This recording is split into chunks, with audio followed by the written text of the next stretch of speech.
Voilà. Je vais prier pour que les enfants aussi entendent la parole de Dieu ce matin au travers des cours qu'ils vont avoir ce matin. Seigneur, je veux te remercier pour la vie, tout simplement. Et au travers des enfants, cette vie, Seigneur, est là, aujourd'hui. Je te remercie parce qu'eux aussi vont entendre parler de toi. Que tu puisses vraiment les conduire, les diriger. Que tu puisses diriger leur esprit, Seigneur, à entendre parler de Jésus. Et que Jésus, Seigneur, soit le règne de leur vie. Seigneur, accompagne-les. Accompagne aussi les personnes qui les enseignent ce matin, afin que cet enseignement qui soit donné, Seigneur, soit vu dans l'éternité. À toi en revienne toute la gloire. Je te prie aussi, Seigneur, pour l'exhortation de ce matin. Elle n'a pas été facile à faire, mais en même temps, Seigneur, je sais que tu m'as aidé à réaliser cette exhortation, que tu puisses maintenant m'aider, Seigneur, à la prêcher. À toi en revienne toute la gloire. Au nom du Seigneur Jésus-Christ. Amen. Il y a quelques années, j'en parle souvent ici, j'ai pris 3 années de ma vie pour aller dans une école biblique. De 1996 à 1999. Donc j'ai fait l'Institut d'Algrange, donc j'ai tout arrêté dans ma vie professionnelle et puis je suis parti faire ces 3 années à l'école biblique. Au bout de la 3e année, franchement, j'avais envie d'arrêter. J'en avais tellement reçu d'instructions que j'ai dit, allez, stop maintenant, on va un petit peu partager les neurones avec d'autres personnes. Et au cours de ces 3 années, un de mes professeurs, John Clayton, qui aimait lire, m'a dit un jour, Nicolas, profite de ce temps d'études pour lire un maximum de livres pour ton instruction. Tu n'auras jamais autant de livres chez toi. Je l'ai écouté. Et si vous allez à l'Institut d'Algrange, vous avez des rayons de livres, des milliers de livres qui sont mis par commentaires, par théologie, par édification, église, tout ça. Et un des livres qui m'a attiré, alors je ne sais pas pourquoi, enfin, si au fond de mon cœur je savais la raison, mais un des livres qui m'a attiré, c'est dans la série de l'édification vers une vie sainte. Il y avait des choses que je devais régler avec le Seigneur à cette époque, et ce livre m'a beaucoup aidé. Alors je suis reconnaissant que les éditions Farel l'ont reproduit, ce livre, parce que je le trouve très intéressant et en même temps, il dit des choses très intéressantes. Et j'aimerais vous lire le préface de ce livre. Je ne vais pas le lire en entier, mais je trouve ce livre très intéressant. Je vais m'arrêter juste sur le préface, puisque c'est l'introduction de l'étude de ce matin. Un paysan laboure son champ, sème, y répand de l'engrais et le cultive, tout en sachant bien fort qu'en fin de compte, il dépend des forces sur lesquelles il n'a aucune prise. Il est le premier à reconnaître son incapacité à faire germer la semence, à provoquer la pluie ou à faire briller le soleil en vue d'une meilleure récolte. Pour que son travail soit fructueux, il faut l'assistance de Dieu. Cependant, le paysan n'ignore pas que s'il néglige ses responsabilités, s'il ne laboure ni ne sème, ni ne répand l'engrais, il n'a aucune raison d'espérer une bonne récolte. Dans ce sens, il est partenaire de Dieu. Et cette collaboration ne portera ses fruits que s'il assume les responsabilités qui lui incombent. L'agriculture est une entreprise commune aux paysans et à Dieu. Le paysan n'est pas capable d'accomplir ce qu'il est de ressort de Dieu. Et Dieu se refuse à accomplir la tâche du paysan. De même, on ne peut dire que notre progression vers la sainteté est une entreprise commune à Dieu et à nous. Aucun chrétien ne saurait atteindre un certain degré de sainteté si le Seigneur n'est à l'œuvre dans sa vie, mais il ne l'atteindra pas non plus s'il ne consacre à tous ses efforts. Dieu a créé les conditions qui nous permettent de marcher dans la sainteté, mais c'est bien en nous d'y marcher et ne peut se subsister à nous. Je m'arrête là, d'accord? Donc très intéressant ce livre qui explique que l'importance de la sanctification dans notre vie. On ne va pas rentrer trop dans le détail puisque de toute manière la prédication ce matin c'est marcher selon l'esprit. Vous avez bien compris que nous allons essayer ce matin de voir un petit peu ce que l'apôtre Paul dit à cette église aux Galates, de marcher selon l'esprit. Et nous avons sûrement beaucoup de choses à apprendre dans ce domaine. Quelque part, on est comme le paysan. On sait bien que si on sème, on attend quelque chose, n'est-ce pas, de la semence que nous mettons en nous.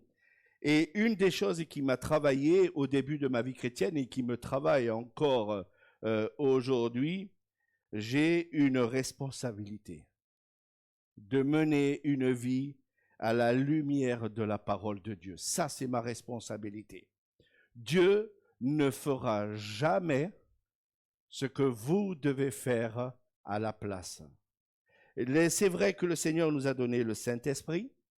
C'est vrai que le Seigneur nous a donné cet esprit-là après la conversion, pendant la conversion, pardon, au moment où nous avons accepté Jésus-Christ. La Bible nous dit que à ce moment-là, l'Esprit de Dieu vient en vous et l'Esprit va vous aider à marcher en nouveauté de vie. Je voudrais juste vous faire un petit rappel, vite un petit survol assez rapidement. Si vous vous êtes déjà amusé de lire la Bible, je m'amuse régulièrement à la lire une fois par mois. Enfin, pour moi, c'est un plaisir de la lire une fois dans l'année, la Bible, et je la lis du début jusqu'à la fin. Et si vous êtes comme moi, quand vous arrivez un petit peu dans les quelques chapitres, les premiers chapitres, vous allez voir assez rapidement que à un moment donné, il y a tous des rituels, des lois que Dieu a imposées. Et tous ces trucs-là, des fois, sont un petit peu difficiles à comprendre. On aimerait vite tourner les pages, surtout quand vous avez des noms hébraïques, que vous y comprenez rien du tout. On se dit, allez, on tourne encore vite les pages pour aller automatiquement à ce que nous arrivons mieux à comprendre dans la parole de Dieu. Mais vous avez au tout début de la Bible un passage qui nous dit dans le livre des Lévitiques, chapitre 11, verset 45, « Vous serez saints car je suis saint ». C'était une ordonnance que Dieu avait donnée au peuple. Et on s'aperçoit que malgré tous les rituels, malgré tous les rites, malgré toutes les cérémonies qu'ils pouvaient faire, ils arrivaient, ces personnes, à être imparfaits. Malgré tout ce qu'ils pouvaient mettre en place, il y avait de l'imperfection. Il a fallu que Jésus-Christ, au travers de sa venue sur cette terre, au travers de son offrande, au travers de sa mort, régler tout le problème par rapport à cela. Donc, par son obéissance jusqu'à la mort, par l'offrande de son corps, nous sommes maintenant sanctifiés. Merci Seigneur. Il n'y a plus besoin d'aller le jour du sabbat à aller chercher du bois et que le peuple, à un moment donné, vienne vous dire « Hé, tu as désobéi au Shabbat. » Je ne sais pas si vous avez déjà vu cette histoire dans le livre des Nombres. Tu as désobéi au Shabbat, c'est la lapidation. Moi, quand je trouve ce genre de choses dans la Bible, il m'est déjà arrivé d'aller le dimanche aller chercher du bois pour aller me chauffer. Il n'y a personne qui est venu me lapider. Et dans la Bible, vous trouvez cette histoire parce que tout simplement, la loi, malgré le fait que Dieu l'ait donnée, elle était imparfaite. Et l'apôtre Paul le rappelle dans le livre aux Galates, sans rentrer dans les détails, on ne va pas lire tout cela, mais dans le livre des Galates, on nous parle d'obstacles par rapport à cela. Et elle nous montre bien que on avait beau chercher la sainteté, on avait beau chercher la sainteté au travers de la loi ne réglait pas forcément le problème. Et entre nous, ceux qui ont le permis de conduire, n'est-ce pas qu'il nous arrive parfois de désobéir à ce code de la route? On a beau avoir des ordonnances, on a beau nous dire n'oublie pas ta ceinture, on a beau de nous dire respecte la limitation de vitesse, et il nous arrive parfois, n'est-ce pas, de déraper. La loi qu'on peut nous imposer, n'est-ce pas, n'est pas forcément une règle, je dirais, divine. Même l'humanité qui met toutes sortes de lois, eh bien, nous trouvons qu'il y a parfois là des obstacles à la loi. Et quand nous lisons la parole de Dieu, au travers de la lecture de la parole de Dieu, nous voyons que au plus nous voulons grandir avec le Seigneur, au plus nous sommes confrontés à trois ennemis dans la parole de Dieu. Les trois ennemis que nous avons dans la parole de Dieu, c'est le monde, la chair et le diable. Je me dis, la voie du Seigneur n'est pas facile. Hein? Je ne sais pas pour vous, mais la voie du Seigneur n'est pas facile. Et pourtant, nous devons combattre, nous devons nous discipliner, nous devons renoncer, nous devons obéir à la parole de Dieu si nous voulons être des enfants de lumière. La vie en Christ n'est pas toujours facile, mais la vie en Christ nous donne aussi parfois la victoire en Jésus-Christ. Le Seigneur nous rappelle au travers de Jean, la première épître de Jean, chapitre 2, verset 15, « N'aimez pas le monde, ni les choses qui sont dans ce monde. » Le monde qui nous entoure a des normes que je n'ai pas personnellement, que je n'ai plus personnellement.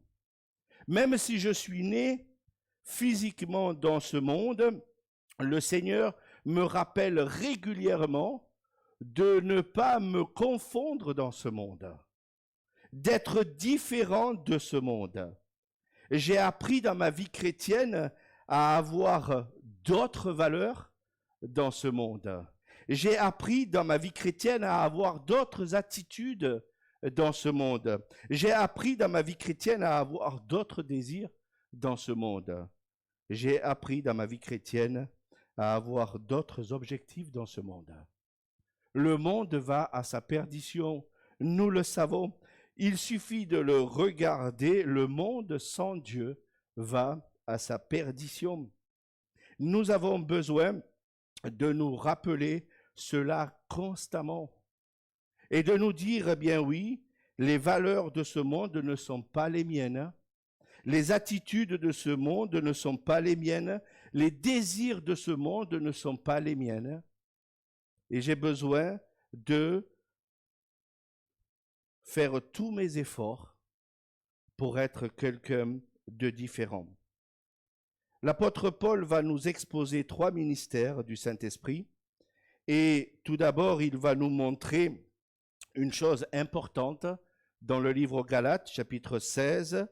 L'ordre de Paul nous permet de triompher de la chair.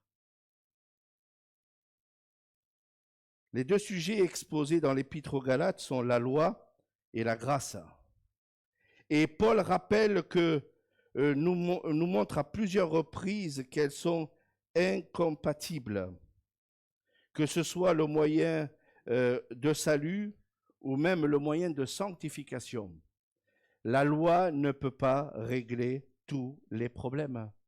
Et il le rappelle au travers de l'épître aux Galates. Même si vous observiez toute la loi de l'Ancien Testament, elle ne vous donnerait pas le salut. Il suffit de lire quelques contrastes parfois dans le Nouveau Testament qu'on puisse voir que les Juifs disaient, mais nous avons Abraham pour père, et nous avons la loi, et nous avons les ordonnances que Dieu nous a données. Eh bien, malgré cela, elles ne pouvaient pas apporter le salut. L'Écriture rappelle bien cela, et nous avons besoin, nous aussi, en tant qu'enfants de Dieu, on a beau être ou on a beau devenir des légalistes de la parole de Dieu, eh bien, elle ne nous apportera jamais, jamais au salut. Marcher en esprit ou marcher en Christ est un mode de vie. Tout jeune qui veut devenir Miss France, toute jeune fille qui veut devenir Miss France doit apprendre à marcher. Vous savez pourquoi? Pour éviter la chute tant attendue. Si vous regardez des fois cette émission, ça m'est déjà arrivé de regarder dans le passé. Maintenant, je ne regarde plus, je regarde que ma femme. Mais si vous regardez cette émission, eh bien, vous voyez que ces jeunes filles qui veulent avoir le meilleur ce jour-là, eh bien, elles doivent apprendre à marcher. Et là, vous avez toujours un personnage qui, je ne sais pas d'où il sort. Bien souvent, je ne sais pas si vous avez remarqué, hein, ce n'est pas une fille qui apprend à une jeune fille à marcher. C'est souvent un garçon qui apprend à une jeune fille à marcher. Je trouve ça absurde. Hein, je pense qu'un homme ne marche pas comme une femme, surtout avec des talons. Je ne sais pas si vous avez déjà essayé, messieurs, de mettre des talons. C'est très difficile à marcher comme une jeune femme. Il n'y a que les femmes qui peuvent marcher avec des talons de 15 cm. Ma femme marche avec des talons parfois. Je me dis, waouh, elle tient l'équilibre là-dessus. Moi, c'est impossible. Je ne pourrais pas tenir l'équilibre. Mais une jeune fille qui veut devenir Miss France doit apprendre à marcher. Une personne qui veut devenir mannequin, ce n'est pas mon cas, elle doit aussi apprendre à marcher. Vous savez, si vous voulez aller sur les podiums de telle ou telle personne sans faire de la publicité, j'ai toujours étonné, enfin je ne vais pas les faire ici, cette marche assez particulière, j'avoue, mais il y a un dandinement au cours de la marche. Je me dis, mais il pourrait marcher peut-être mieux que ça. Et pourtant, c'est les valeurs que ce monde se donne aujourd'hui. Miss France, un mannequin doit marcher d'une manière différente que ce qu'il marche dans la vie. Imaginez un petit peu qu'un mannequin sur un podium marche comme cela dans la vie de tous les jours. Je suis persuadé qu'on rigolerait bien, n'est-ce pas? Si on voyait ces genres de personnages marcher comme ils marchent sur les podiums, on rigolerait. Eh bien, je pense que Dieu ne rigole pas avec nous. Nous avons besoin d'une marche spéciale en tant que chrétiens. Et le Seigneur nous le rappelle dans le fait du texte que nous venons de lire ce matin. Un chrétien doit marcher d'une manière différente que ce que le monde peut proposer. Le verbe marcher, dans le texte que nous venons de lire ce matin, est un verbe qui est conjugué avec une action continue. C'est-à-dire que le Seigneur nous demande de marcher régulièrement dans notre manière de vivre, dans la régularité. Et Paul ne donne pas simplement une supposition. Paul donne un ordre à marcher en nouveauté de vie tous les jours dans votre vie. Nous savons bien que si nous marchons comme le monde, eh bien, le monde nous enverra automatiquement à la perdition. Mais le Seigneur nous demande de marcher en nouveauté de vie, de progrès en progrès. Notre vie spirituelle est différente de celle du monde. Deuxième chose, Paul parle d'un combat et c'est une conquête, cette histoire de combat. Quand j'ai lu ce livre pour la première fois dans ma vie, je me suis dit, mais pourquoi le Seigneur m'a laissé cette ancienne nature? Après tout, le jour de la conversion, il aurait pu dire, allez, d'un claquement de doigts, terminer ton nature pécheresse, terminer ton combat spirituel, tu vas être un enfant de Dieu plus que vainqueur, tu vas vivre en tant qu'enfant de lumière, finis ce combat spirituel continuel devant ta vie. Terminer de mettre des pensées inutiles dans ton esprit, terminer de mettre des actions inutiles dans ton esprit, parce que de toute manière, Dieu va te changer d'un claquement de doigts. Et je me suis aperçu que ce n'est pas le cas. Ce n'est pas le cas. Dieu me donne dans ma vie une responsabilité.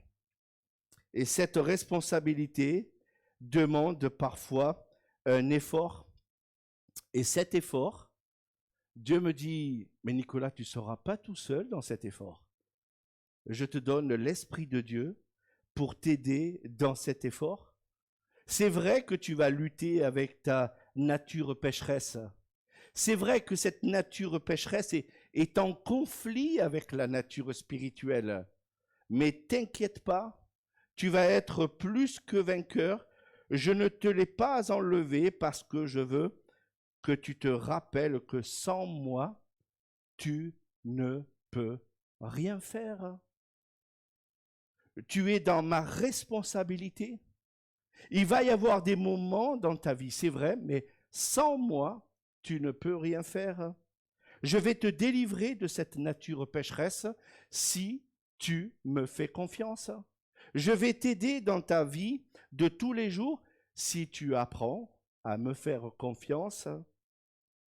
L'Esprit de Dieu est là pour nous aider à aller de l'avant, pour combattre certaines fois certaines choses dans notre vie, et nous serons plus que vainqueurs.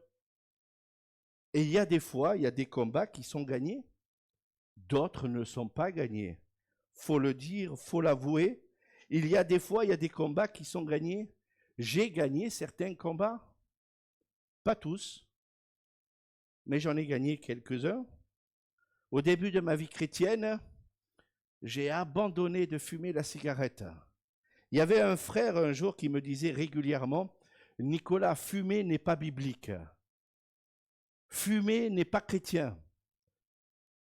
Montre-moi un verset de la Bible qui me l'interdit. Voilà la réponse que je lui ai donnée.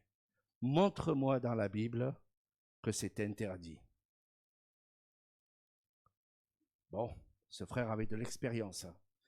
Il a lu la Bible et il a dû reconnaître, c'est vrai, il n'y a pas un verset de la Bible qui m'interdisait de fumer. Mais par contre, au cours d'une méditation personnelle, je suis tombé sur un passage dans Corinthiens qui dit « Vous êtes le temple du Saint-Esprit ». Waouh! Alors là, si je suis le temple du Saint-Esprit, je ne peux rien mettre en moi d'impur, n'est-ce pas? Si je suis un enfant de Dieu, un enfant de lumière, je ne dois rien mettre en moi impur. Que ce soit les drogues, que ce soit les choses qui peuvent m'éloigner de Dieu, que ce soit mon téléphone, que ce soit la télévision, des émissions qui m'éloignent complètement de Dieu, des films qui m'éloignent complètement de Dieu parfois aussi. Si je suis un enfant de lumière, si je suis le temple du Saint-Esprit en moi, ben je vais tout faire, n'est-ce pas, pour ne pas mettre des choses qui viennent souiller. J'ai dû dire à un Américain aussi un jour, si tu bois trop de Coca-Cola, c'est une drogue, le Coca-Cola aussi. Hein. Voyez-vous, il faut faire attention à ce qu'on dit parfois. Mais en même temps, je pense qu'il y a des fois où on doit constater que la Bible est tellement claire comme de l'eau de roche, que je me dis quand on tombe sur des passages comme cela, eh bien on devrait apprendre à tout simplement les mettre en pratique. Laissez-moi vous rappeler certains péchés qui peuvent nous éloigner de Dieu. Dans verset 19 à 21, or, les œuvres de la chair sont évidentes.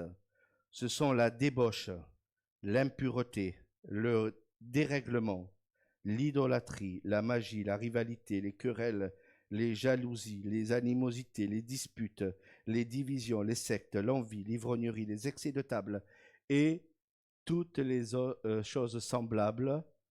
Il vous dit d'avance, comme je vous l'ai déjà dit, que ceux qui commettent de telles choses n'hériteront pas le royaume des dieux. Je me dis, allons-y en progression. J'ai fait 3 groupes de ces mauvaises œuvres. Tout d'abord, le péché sexuel. Débauche. Vous savez que, si vous ne le savez pas, je vais vous l'apprendre ce matin. Le mot débauche en grec, c'est pornéa. Nous avons traduit ça en français par la pornographie. Aujourd'hui, dans notre monde, ça fait des ravages. Ça fait des ravages dans la société, surtout chez nos enfants.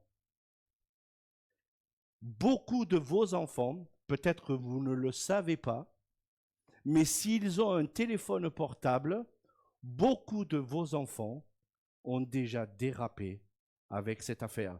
Et ce n'est pas une histoire uniquement que d'hommes. Hein. Il y a beaucoup de filles aussi qui sont allées dans ces sites dits pornographiques dans notre société. Quand on commence à nous laisser la porte ouverte, eh bien, il y a automatiquement dérapage. Hein. Il y a automatiquement dérapage. Hein. Et que ce soit nos enfants ou que ce soit les adultes aujourd'hui, il y en a beaucoup qui dérapent dans ce domaine. On doit revenir à la croix de Jésus-Christ et à demander pardon tous les jours dans cet aspect-là. Le monde aujourd'hui est en train de déraper dans ce domaine. On s'étonne aujourd'hui de voir des tas de procès dans notre société au travers de la sexualité. On s'étonne aujourd'hui de voir parfois tant de trucs comme cela. On devrait simplement interdire nos enfants, tant qu'ils ne sont pas majeurs, d'avoir tout simplement un téléphone ou de ne pas avoir un accès sur Internet. Alors on va dire, ouais Nicolas, tu vis dans un autre monde. Mais si c'est pour préserver mes enfants, pourquoi pas hein. Moi, je n'avais pas le téléphone portable quand j'étais jeune. Hein. Je n'avais pas non plus Internet. Mes parents n'avaient pas les moyens. Il y avait le Minitel. Je ne sais pas si vous vous souvenez du Minitel. Hein. C'était assez gros. Hein. Si on le voulait, c'était un gros truc. Hein. Aujourd'hui, le téléphone portable, je l'ai dans la poche. Hein. Mais à l'époque, ça a peut-être aidé, certaines fois, certains, à ne pas aller chercher des choses dans la parole de Dieu. Dans ces téléphones qui nous éloignent, de la parole de Dieu, excusez-moi. Le mot impur, c'est littéralement sale. Dans la version grecque, c'est quelque chose qui est sale. Dérèglement, c'est quelque chose qui manque de retenue. Regarde ce que je regarde là, dans ces passages-là de la parole de Dieu. Débauche, impur, dérèglement, mais j'ai l'impression de regarder le monde aujourd'hui. Le monde est sans honte, exhibitionniste, sans retenue aujourd'hui. Et ils veulent nous dire que c'est quelque chose de normal. L'homosexualité, pour le monde, c'est quelque chose qui va devenir normal demain.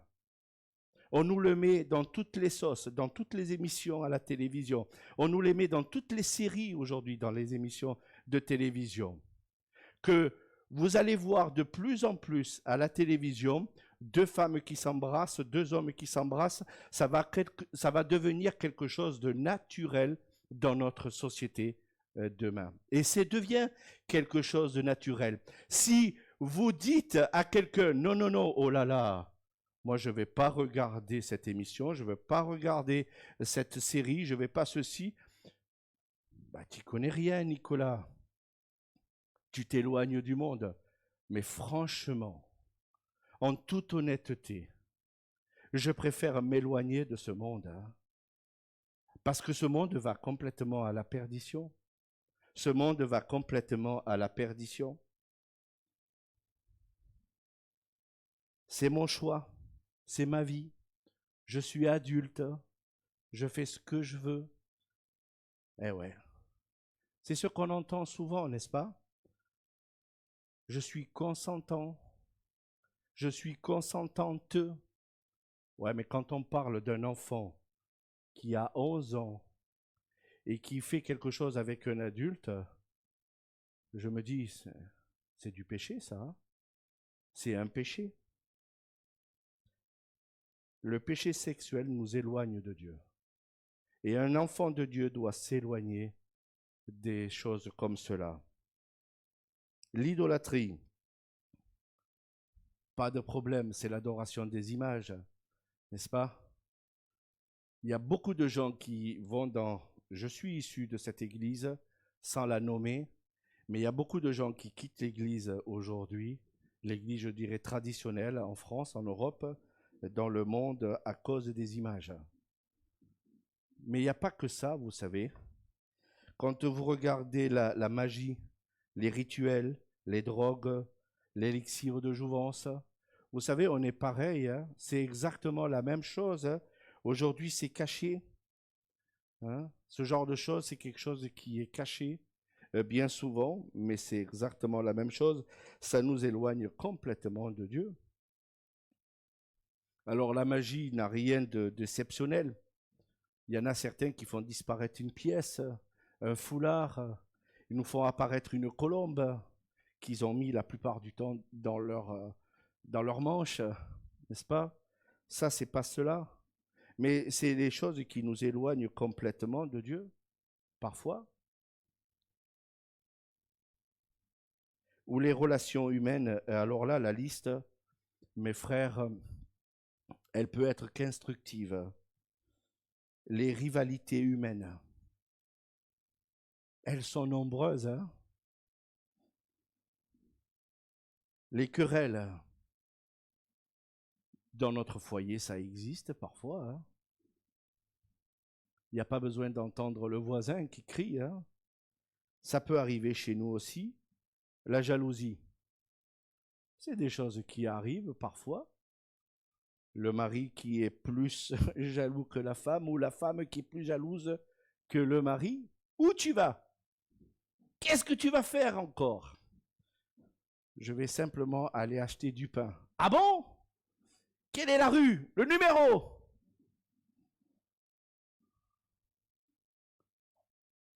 L'animosité, les divisions, les sectes, l'envie, l'ivrognerie. Avant d'être pasteur, j'étais représentant de brasserie. Je travaillais pour une société qui s'appelait Sambucini. J'en ai souvent parlé ici. Mon patron m'encourageait tous les jours à aller faire je dirais, un pourcentage dans le budget. C'est-à-dire, il me disait régulièrement, Nicolas, si tu veux gagner plus d'argent à la fin de l'année, il va falloir que tu ailles régulièrement boire avec les clients. Et croyez-moi, les clients quand j'allais les voir, ne buvaient pas que de l'eau. Bien souvent, dans l'eau, ils mettaient, vous savez, un mot qui commence par un P. Alors certains vont dire, ouais, c'est bon ça, ouais, c'est bon. Quand tu en bois un. Mais quand tu dois faire la tournée, parce que tu veux faire plus de clients ou plus de monde, n'est-ce pas?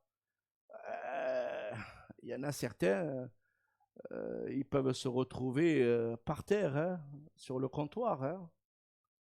Et mon patron m'encourageait, n'est-ce pas, à faire cela. Je dis non, non, non, non, je ne veux pas rentrer là-dedans. Je veux gagner de l'argent, c'est vrai, mais je n'ai pas besoin de rentrer dans ces dérapages. Et Dieu merci, je gagnais de l'argent sans faire ces dérapages. Rien qu'à ma manière de parler, à ma manière de me présenter, les gens me disaient, ah, avec toi, on peut tout acheter. Merci Seigneur. Il n'y avait pas besoin de faire une tournée générale sur un comptoir pour qu'on m'achète tout, n'est-ce pas? Mais je pense que quand on est un enfant de lumière et qu'on veut rester un enfant de lumière, il n'y a pas de besoin de devenir, pardonnez-moi de cette expression, un pochetron. Il n'y a pas besoin de devenir un pochetron pour vendre des choses dans notre société. Oui, l'ivrognerie peut nous éloigner de Dieu. Alors certains vont dire, oh, ça commence par un verre, et puis deux, et puis vous connaissez cette expression, trois, bonjour les dégâts.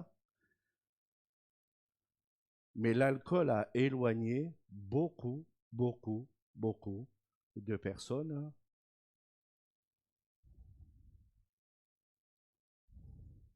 Les excès de table, parlons-en. Mon médecin me dit régulièrement aujourd'hui, Nicolas, fais attention. Mon médecin ne m'a jamais dit ça au tout début. Aujourd'hui, il me dit ça. Ouais. Mais aujourd'hui, je suis diabétique. Avant, je n'étais pas diabétique. Maintenant, régulièrement, il me dit, fais attention, Nicolas.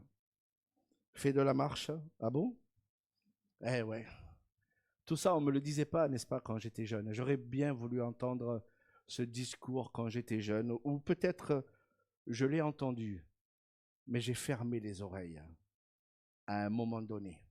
Et c'est vrai, j'avais un bon médecin de famille dans le sud de la France qui nous disait plein de choses, beaucoup trop de choses à un moment donné. Aujourd'hui, quand vous allez chez un médecin, donne-moi ta carte vitale. Et après, on discute. Et quand on discute, bien souvent, ça dure 2, 3, 5 minutes au grand maximum. Quand j'allais chez le médecin de famille dans le sud de la France, on restait 1 heure et demie chez le médecin de famille. Et encore, il ne nous avait pas tout dit, le médecin de famille. C'était bon d'avoir des médecins, n'est-ce pas, qui pouvaient nous écouter, nous entendre, nous conseiller, nous dire les choses. Aujourd'hui, donne-moi ta carte vitale. Voilà ce que le médecin dit aujourd'hui. Donne-moi ta carte vitale. La carte vitale est devenue une priorité chez certains médecins. Moi, ça m'attriste, hein, des fois, de dire, je vais chez mon médecin régulièrement, je ne vais pas lui jeter des pierres parce que, quelque part, c'est ma responsabilité de lui rappeler que je suis diabétique, il doit me prendre l'attention, il doit vérifier certaines choses, il doit me parler de certaines choses par rapport au diabète. Bien souvent, c'est donne-moi ta carte vitale, et puis voilà ton ordonnance, et je te souhaite une bonne journée. Voilà mon médecin. Alors vous allez me dire, mais Nicolas, change-le. Ah, moi, je voudrais bien le changer. Moi, je voudrais bien le changer, mon médecin. Mais parfois, voyez-vous, on est devant des faits accomplis, et je me dis, on doit rappeler à ces hommes-là que la carte vitale n'est pas tout à fait une nécessité, et qu'on a besoin parfois d'entendre certains conseils. Et tout ce que les relations humaines peuvent dire, et je vous dis que la liste n'est pas exhaustive, c'est pas parce que Paul le n'a pas noté, les autres choses semblables, 3 petits points, vous montrent que la liste, n'est-ce pas, n'est pas terminée. Et on pourrait rajouter d'autres choses au travers de cette liste. Mais Paul rappelle à l'église de Galate que si nous voulons marcher selon l'Esprit de Dieu, vous avez ces fruits que nous devons mettre en place dans notre vie de tous les jours. L'amour, la joie, la paix, la patience, la bonté, la bienveillance, la foi, la douceur, la maîtrise de soi. La loi n'est pas contre ces choses. Si vous voulez plaire au Seigneur, si vous voulez plaire à votre entourage, mettez ces fruits de l'esprit en place dans votre vie. La conclusion pour ce matin, c'est l'apôtre Paul qui le dit au travers de ces 2 versets que vous avez 24 et 23. Ceux qui sont à Jésus-Christ ont crucifié la chair. Alors une question que je voudrais vous poser ce matin. Est-ce que vous avez crucifié la chair? Est-ce que vous avez crucifié la chair?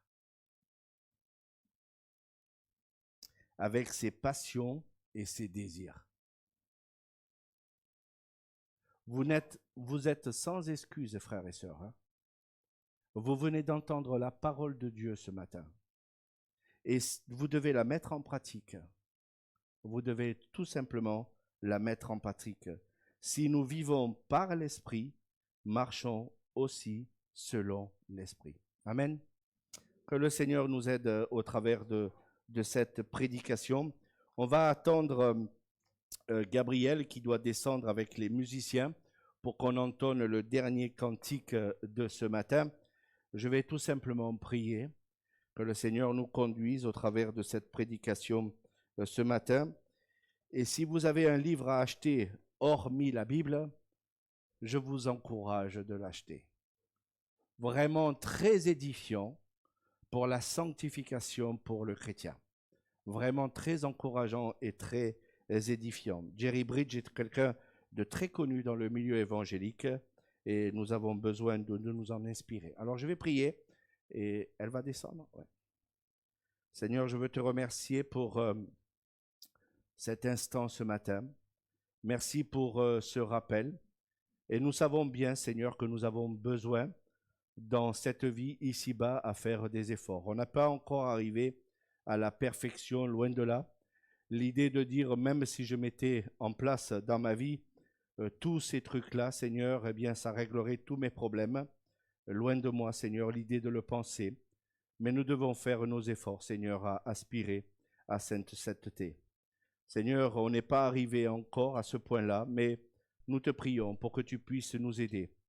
Nous aider l'un l'autre, Seigneur, à pouvoir comprendre que quand on nous dit de marcher selon l'Esprit, Seigneur, eh bien, c'est de nous rappeler que nous avons d'autres valeurs à exprimer à ce monde. Nous avons d'autres attitudes à montrer à ce monde. Nous avons d'autres désirs. Nous avons d'autres défis à donner à ce monde, Seigneur. Ce monde qui est complètement aujourd'hui en train de s'éloigner parce qu'il est sans toi. Alors, Seigneur, au lieu de nous en inspirer parfois, nous devrions tout simplement apprendre à éteindre la télé, éteindre les smartphones, éteindre, Seigneur, ce qui parfois nous éloigne de toi. Alors ça ne veut pas dire que nous devons vivre comme des ermites, loin de moi, l'idée de la pensée aussi, mais nous devons apprendre, Seigneur, à dire stop à ce monde. Je veux vivre selon ton esprit, ta manière de penser, ta manière de vivre, et que cela, Seigneur, te glorifie. À toi en revienne toute la gloire. Au nom du Seigneur Jésus-Christ. Amen. Voilà, je vais laisser la place à Pascal.